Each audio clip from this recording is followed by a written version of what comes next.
өмнө болохоор ингээд эвгүй байдалд орох юм аа. Ямар утгаа татаад байгаа юм.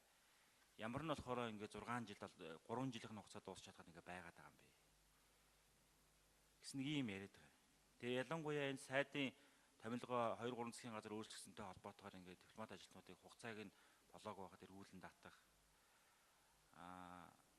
Цол эренбийг нь одоо хугацаа харгалзахгүй, ажилласан үр дүнг харгалзахгүй өгөх.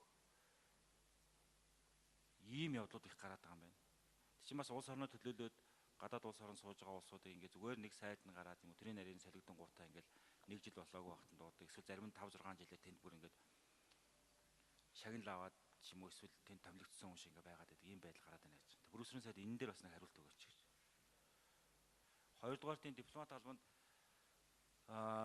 шаардлага хангахгүй улсууд ялангуяа хэлний тухайн улс орныхоо ёс заншлын ч байдаг юм эсвэл энэ дипломат албаны шаардлага хангахгүй улсууд олноор томилогдож байна гэсэн шүүмжил бас гараад байна.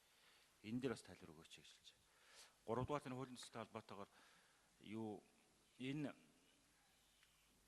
суугаа орондоо чинь 3 жил хүртэл хугацаад ажиллаж байгаа. Энд хугацааг ер нь өсгөж энэ шинэ хуулиар өсгөхөр байгаа юу? Ер нь бол манай дипломат ажлууд хэлэхдээ бол 3 жилийн хугацаа гэдэг бол тэрхий бага хугацаа юм аа. Энэ яа 4 жил болж болохгүй мó гэсэн зүйл байна.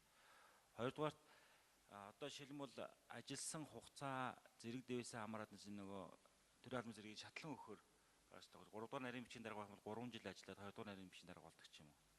Тэгээ одоо бол энэ дипломат албанд энэ байдал бол алдагдсан.